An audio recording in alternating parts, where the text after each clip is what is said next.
siapa sih di sini yang nggak pernah ke museum tekstil? Well, aku tebak hampir mayoritas teman-teman di sini itu udah pernah ke museum tekstil setidaknya sekali seumur hidup, termasuk karena tugasnya Bu Dekom. Tapi teman-teman di sini kita akan menyajikan sebuah vlog dalam bentuk dan suasana yang berbeda nih. Selain kita nanti akan mempelajari apa aja sih yang ada di dalam museum tekstil, tapi kita juga akan melihat bagaimana keseruan kelompok kami dalam menjalani keseharian di dalam museum tekstil ini. Well, tanpa berlama-lama lagi nih teman-teman, langsung aja kita menuju ke real time vlognya. Selamat menyaksikan!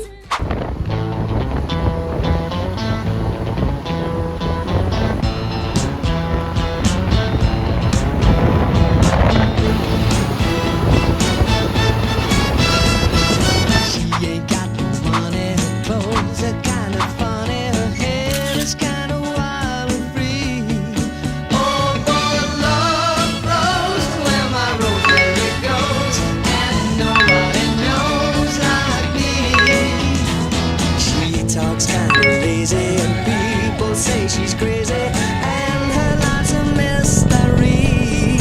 Oh, but love grows where my rosemary goes, and nobody knows like me.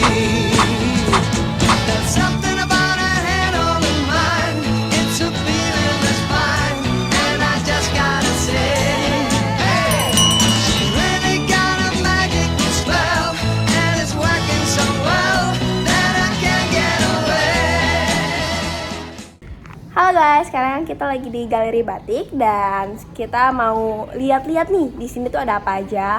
Terus kita mau muterin juga Galeri Batik. Terus habis itu kita bakal ke Museum Tekstil yang gedung utamanya. Oke, stay tune guys. Nah teman-teman, tema utama kita hari ini adalah kain tekstil terutama dengan motif-motif batik. Nah teman-teman, sebelum masuk ke dalam jenis-jenis kain batik sesuai dengan daerah-daerah di Nusantara, kita akan jelasin terlebih dahulu nih ke teman-teman tentang gimana sih proses pembuatan batik, lalu bahan pewarna alami seperti apa, dan juga gimana sih bentuk-bentuk alat cetak batik yang memang ada digunakan untuk mencetak kain batik itu sendiri. Penasaran gak sih? Kalau gitu let's go, kita lihat. Nah, teman-teman mungkin penasaran gimana sih cara membuat batik itu sendiri? Ada beberapa langkah singkat yang biasanya dilakukan. Yang pertama, yang pastinya kita menyiapkan alat dan bahannya, termasuk gimana kita menyiapkan kain, ranting, dan juga lilin malam. Lalu selanjutnya, itu adalah proses pembuatan pola. Jadi dari kain yang sudah disiapkan, itu dibuat pola sesuai dengan keinginan pembuatnya. Nah, kalau polanya sudah sesuai, maka setelah itu akan ada proses agar cantingnya dan juga malam ini membentuk pola yang sudah dibuat oleh sang pembuat. Dan setelah pola sudah selesai finishingnya oleh lilin malam, nanti setelahnya kain akan diberi pewarna.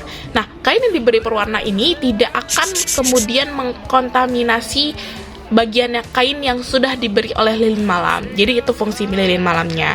Nah, setelah itu akan ada proses pengeringan dan juga proses pelepasan lilin malam, dan pada akhirnya pada finishingnya nanti bisa dikeringkan atau bisa ditambahkan oleh hal-hal lain yang sesuai dengan keinginan pembuatnya. Jadi sesimpel itu bisa membuat batik, tapi terlihat mudah namun sangat susah kalau misalkan kita coba sebagai orang yang awam. Teman-teman mungkin sudah tahu kalau misalkan pola batik itu biasanya digunakan atau dilapisi dengan lilin malam dan juga dengan bantuan alat canting. Tapi teman-teman, selain dari lilin malam ini, ada beberapa bahan pewarna alami untuk mewarnai dari kain batik itu sendiri. Ada apa aja sih? Di sini itu ada malam tembakau, lalu juga ada kulit buah jalawe. Wah, ternyata nggak cuma malam juga ya.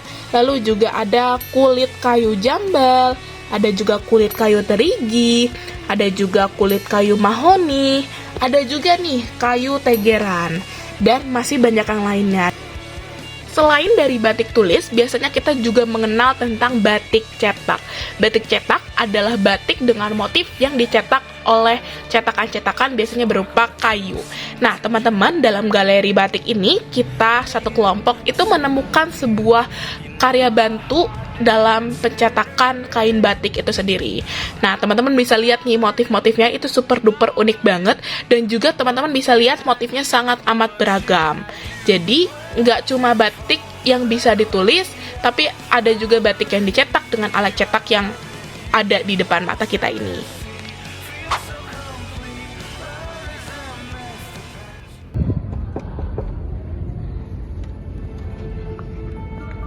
Halo, welcome to my house. This is Tuban. Nah, teman-teman yang belum tahu Tuban itu di mana, Tuban merupakan suatu daerah di Jawa Timur yang terkenal akan kerajinan tekstilnya. Nah, untuk lebih lanjutnya, yuk sama-sama bersamaku melihat kerajinan yang ada di Tuban itu. Nah, di sini ada kain panjang yang menggunakan corak walu liman pagi yang dibuat dengan menggunakan teknik tulis dan menggunakan lawai kapas putih sebagai bahan untuk pembuatannya. Nah, teman-teman bisa lihat gimana keindahan dari kain ini. Oke, selanjutnya kita melimpir ke sebelah sini. Ada satu gaun yang sangat indah yang terbuat dari kain panjang yang udah aku jelasin tadi.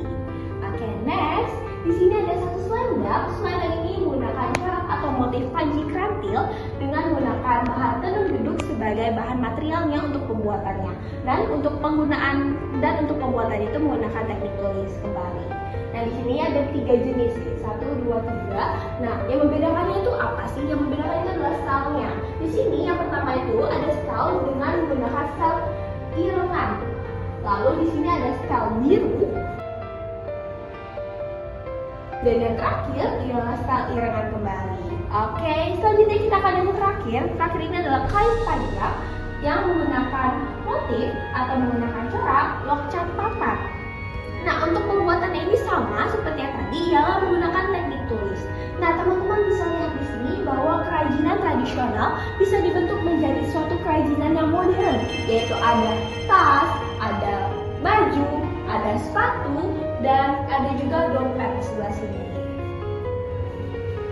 Nah, hal ini menunjukkan apa? Bahwa menunjukkan kerajinan tradisional yang meski pembuatannya tradisional tetap bisa dipadukan dengan kerajinan modern zaman sekarang ini. Artinya, kerajinan tradisional itu tidak akan monoton dan hanya itu saja, tapi bisa dikreasikan lebih baik lagi. Nah, teman-teman, mau tahu lagi nggak sih kerajinan tradisional dari daerah lain? Kalau mau tahu, tetap saksikan vlog setelah ini. Nah, teman-teman, kepo nggak sih kerajinan-kerajinan di daerah lain tuh seunik dan se-wonderful apa?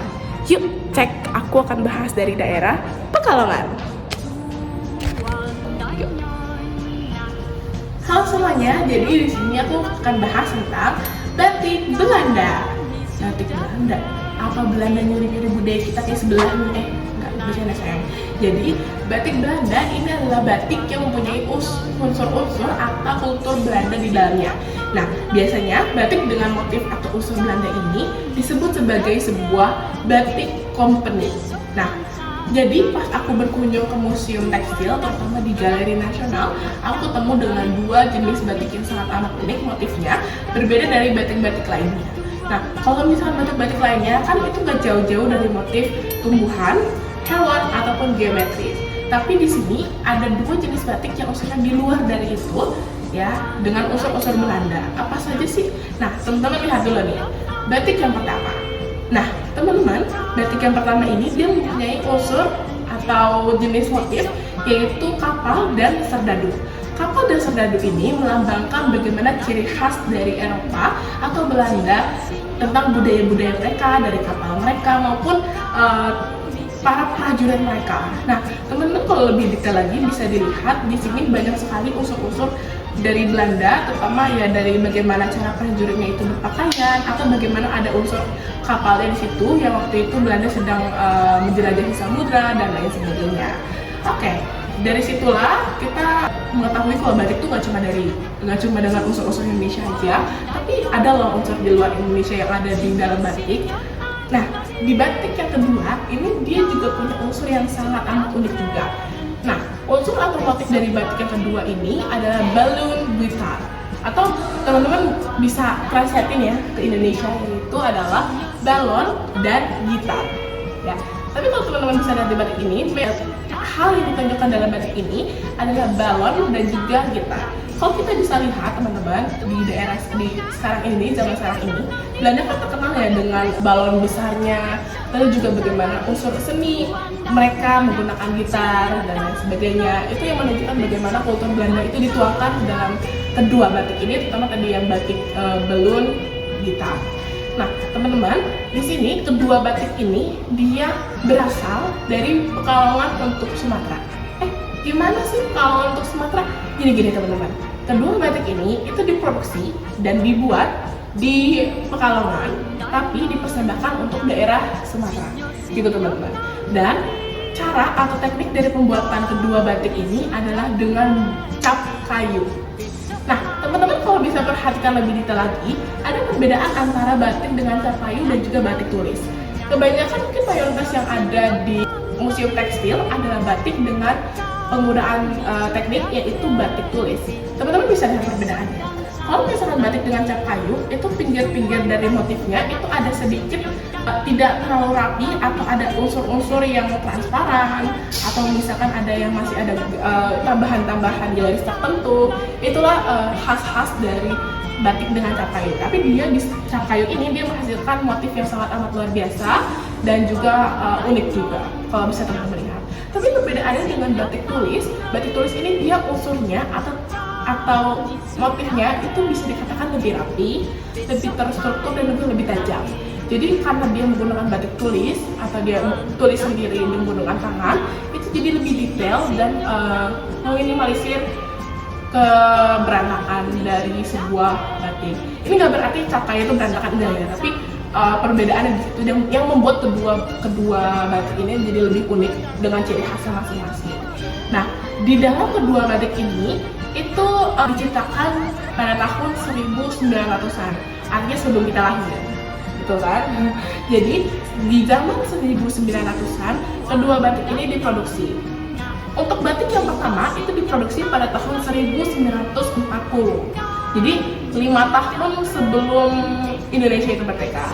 Tapi di batik yang kedua itu diproduksi pada tahun 1910.